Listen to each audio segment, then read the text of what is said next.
നമസ്കാരം. നമ്മുടെ ജീവിതത്തിലും സമൂഹത്തിലും ഒരുപക്ഷെ ഏറ്റവും ചൂടേറിയ വാർത്തയാകുന്നൊരു സംഗതിയാണ് പെട്രോളിൻ്റെ വില എന്ന് പറയുന്നത്. ഇത് നമ്മുടെ ജീവിതത്തിൻ്റെയും മുഴുവൻ ലോകത്തിൻ്റെയും തന്നെ സ്പന്ദനമായി നമ്മൾക്കൊരുപക്ഷെ പെട്രോളും ഡീസലും അടക്കമുള്ള ഫോസിൽ ഫ്യൂലുകളെ വിളിക്കാം. പെട്രോളിൻ്റെ വില കൂടുമ്പോഴോ കുറയുമ്പോഴോ അത് മറ്റെല്ലാ അവശ്യ സ്ഥാവര ജംഗമ വസ്തുക്കളുടെയും വിലകളെ ബാധിക്കുമെന്നുള്ളതും ഒരു യാഥാർത്ഥ്യമാണ്. ഈ സാഹചര്യത്തിൽ നമുക്ക് എങ്ങനെയാണ് ഈ പെട്രോളിൻ്റെ വില കുറയുകയും കൂടുകയും ചെയ്യുന്നത്, അല്ലെങ്കിൽ പെട്രോളിൻ്റെ വില നിർണ്ണയിക്കുന്ന ഘടകങ്ങൾ എന്തൊക്കെയാണ് എന്നതിനെ സംബന്ധിച്ചൊന്ന് പരിശോധിക്കാം. ഇതുമായി ബന്ധപ്പെട്ട് പല സംശയങ്ങളും കൺഫ്യൂഷനുകളുമൊക്കെ നമ്മുടെ എല്ലാവരുടെയും മനസ്സിൽ നിലനിൽക്കുന്നുമുണ്ട്. ചില പ്രസ്താവനകളൊക്കെ നമ്മളെ പലപ്പോഴും വണ്ടറടിപ്പിക്കാറുണ്ട്. അവിടെ വില കൂടുമ്പോൾ എങ്ങനെ ഇവിടെ വില കൂടി, അന്താരാഷ്ട്ര മാർക്കറ്റിൽ വില കുറഞ്ഞപ്പോൾ ഇവിടെ എങ്ങനെ കൂടി, അവിടെ കൂടിയപ്പോൾ ഇവിടെ എങ്ങനെ കുറഞ്ഞു എന്നൊക്കെയുള്ളത്. അപ്പോൾ ഇതിനെ സംബന്ധിച്ച് നമുക്കൊന്ന് പരിശോധിക്കാം. പെട്രോൾ എന്ന് മാത്രമല്ല, ലോകത്ത് ഏത് കമ്മോഡിറ്റി എടുത്താലും ഏത് വസ്തു എടുത്താലും അതിൻ്റെ വിലയെ നിർണ്ണയിക്കുന്നതിൽ 2, 3 അതിൽ കൂടുതലുമോ ഘടകങ്ങൾ തീർച്ചയായും കാണും. പെട്രോൾ, ഡീസൽ ഉൾപ്പെടെയുള്ള ഫോസിൽ ഫ്യൂലുകളിലേക്ക് വരുമ്പോൾ ഈ ഫ്യൂലുകളുടെ എല്ലാം, ഈ ഇന്ധനങ്ങളുടെ എല്ലാം പ്രധാന അസംസ്കൃത വസ്തു എന്ന് പറയുന്നത് ക്രൂഡ് ഓയിലുകളാണ്. ഈ ക്രൂഡ് ഓയിലിന് അന്താരാഷ്ട്ര വിപണിയിൽ ഒരു വിലയുണ്ട്. ക്രൂഡ് ഓയിൽ ലോകത്തെ എല്ലാ രാജ്യങ്ങളിലും ലഭ്യമല്ല.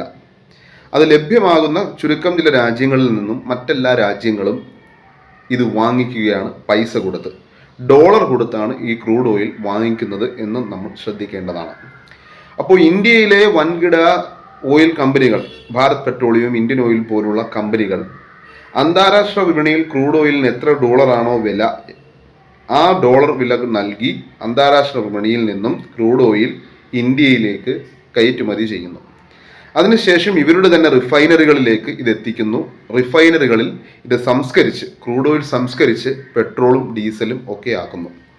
അപ്പോൾ ഇത് വാങ്ങുന്നതിന് ഒരു തുക ചിലവുണ്ട്, ഇതിൻ്റെ ലോജിസ്റ്റിക്സിന്, ഇത് കൊണ്ടെത്തിക്കുന്നതിന് ഒരു ചിലവുണ്ട്, ഇത് റിഫൈൻ ചെയ്യുന്നതിന് ചിലവുണ്ട്. ഇത്രയും ചിലവുകൾ കൂടി ചേരുന്നതാണ് പെട്രോളിൻ്റെ ബേസ് പ്രൈസ് എന്ന് പറയുന്നത്.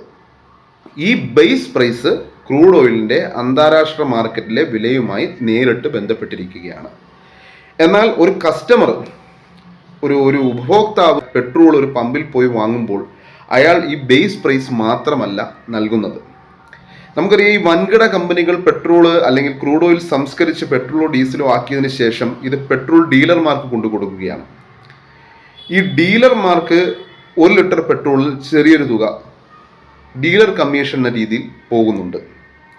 ഇതുകൂടാതെ 2 പ്രധാന തുകകൾ കൂടി പെട്രോൾ വിലയിൽ കൂട്ടിച്ചേർക്കപ്പെടുന്നുണ്ട്. ഇതാണ് കേന്ദ്ര സർക്കാരിൻ്റെ സെൻട്രൽ എക്സൈസ് ഡ്യൂട്ടിയും സംസ്ഥാന സർക്കാരിൻ്റെ വാല്യൂ ആഡഡ് ടാക്സും. ഇത് രണ്ടുമാണ് പെട്രോളിൻ്റെ ബേസ് പ്രൈസിൽ നിന്നും പെട്രോൾ വില ഏകദേശം ഇരട്ടിയാക്കി മാറ്റുന്നത്. മാത്രവുമല്ല, ഈ 2 ഘടകങ്ങളും, സെൻട്രൽ എക്സൈസ് ഡ്യൂട്ടിയും വാല്യൂ ആഡഡ് ടാക്സും, ഈ 2 ഘടകങ്ങളും ക്രൂഡ് ഓയിലിൻ്റെ അന്താരാഷ്ട്ര മാർക്കറ്റിലെ വിലയുമായി നേരിട്ട് ബന്ധപ്പെട്ട് കിടക്കുന്നതല്ല. ഇതൊക്കെ സെപ്പറേറ്റായി ഓരോ തുകകളായിട്ടാണ് സർക്കാരുകൾ നിശ്ചയിക്കുന്നത്. അല്ലാതെ ക്രൂഡ് ഓയിലിൻ്റെ വിലയുടെ ബേസ് പ്രൈസിൻ്റെ ഇത്ര ശതമാനം സെൻട്രൽ എക്സൈസ് ഡ്യൂട്ടി ആയിട്ട് വെക്കാം, ഇത്ര ശതമാനം വാറ്റായി വെക്കാമെന്നല്ല കേന്ദ്ര സംസ്ഥാന സർക്കാരുകൾ തീരുമാനിക്കുന്നത്. അങ്ങനെ ആയിരുന്നു തീരുമാനിച്ചിരുന്നതെങ്കിൽ അവിടെ വില കുറയുമ്പോൾ സ്വാഭാവികമായും ഇതിൻ്റെയും വില കുറയേണ്ടതാണ്.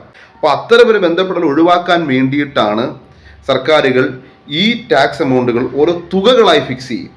ഇനി അവിടെ എന്തൊക്കെ സംഭവിച്ചാലും ശരി, ഇത്ര രൂപ എക്സൈസ് ഡ്യൂട്ടി കേന്ദ്ര സർക്കാർ എടുക്കും പെട്രോൾ വിലയിൽ നിന്നും, ഇത്ര രൂപ സംസ്ഥാന സർക്കാർ വാല്യൂ ആഡഡ് ടാക്സായി എടുക്കും പെട്രോൾ വിലയിൽ നിന്നും.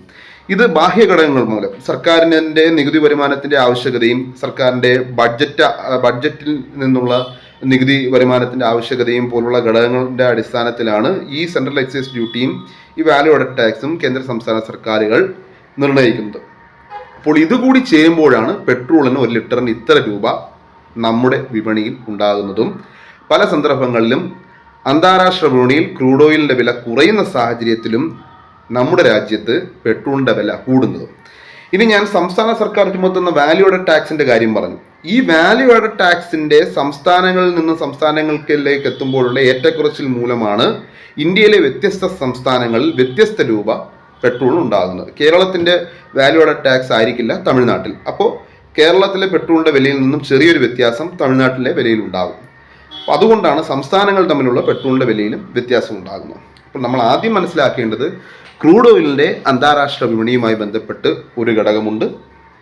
അതിനുശേഷം കേന്ദ്ര സംസ്ഥാന സർക്കാരുകൾ ചുമത്തുന്ന നികുതിയുമുണ്ട്.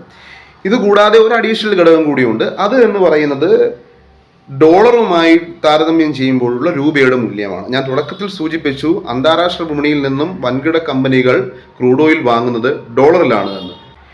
ഈ ഡോളറുമായി താരതമ്യം ചെയ്യുമ്പോൾ രൂപയുടെ മൂല്യം ഇടിഞ്ഞു നിൽക്കുകയാണ് എന്ന് വിചാരിക്കുക.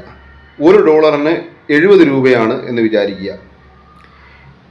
ആ ഘട്ടത്തിൽ ഒരു ഡോളറിന് അന്താരാഷ്ട്ര മാർക്കറ്റിൽ നിന്നും കമ്പനി മേടിക്കുന്ന ക്രൂഡ് ഓയിലിന് 70 രൂപ ഇന്ത്യയിൽ നിന്നും ഈടാക്കണം കമ്പനിക്ക്. അതേസമയം 70 രൂപയല്ല, ഡോളറുമായി താരതമ്യം ചെയ്യുമ്പോൾ രൂപ കുറച്ചും കൂടി മെച്ചപ്പെട്ട് 60 രൂപയിലേക്ക് എത്തി എന്ന് സങ്കല്പിക്കുക. അങ്ങനെ വരുന്ന സാഹചര്യത്തിൽ ഒരു ഡോളറിന് അവിടെ നിന്നും മേടിച്ചത് ക്രൂഡ് ഓയിലിൽ നിന്നും 60 രൂപ മാത്രം ഈടാക്കിയാൽ മതി കമ്പനിക്ക് ഇന്ത്യൻ ഡൊമസ്റ്റിക് വിപണിയിൽ നിന്നും. അപ്പോൾ ഇത് മൊത്തത്തിലുള്ള പെട്രോൾ വിലയിൽ കുറവ് വരാൻ സാഹചര്യം ഒരുക്കുകയും ചെയ്യും. അപ്പോൾ ഇത്രയും ഘടകങ്ങളാണ് പെട്രോളിൻ്റെയും ഡീസലിൻ്റെയും അതുപോലുള്ള ഫോസിൽ ഫ്യൂലുകളുടെയും വില ഇന്ത്യയിൽ നിർണ്ണയിക്കുന്നത്. നാളെ ഒരു ഘട്ടത്തിൽ പെട്രോളുമായി ബന്ധപ്പെട്ട് വില കുറയുകയോ കൂടുകയോ ചെയ്താൽ നിങ്ങൾ ഏത് കമ്പോണൻറ്റിൻ്റെ വിലയാണ് കൂടിയത്, ഏത് കമ്പോണൻ്റെ വിലയാണ് കുറഞ്ഞത്, എന്താണ് അങ്ങനെ കൂടാനോ കുറയാനോ ഉള്ള സാഹചര്യമെന്ന് ഈ രീതിയിൽ ശാസ്ത്രീയമായി വിശകലനം ചെയ്യും എന്ന് പ്രതീക്ഷിച്ചുകൊണ്ട് നിർത്തുന്നു. നന്ദി.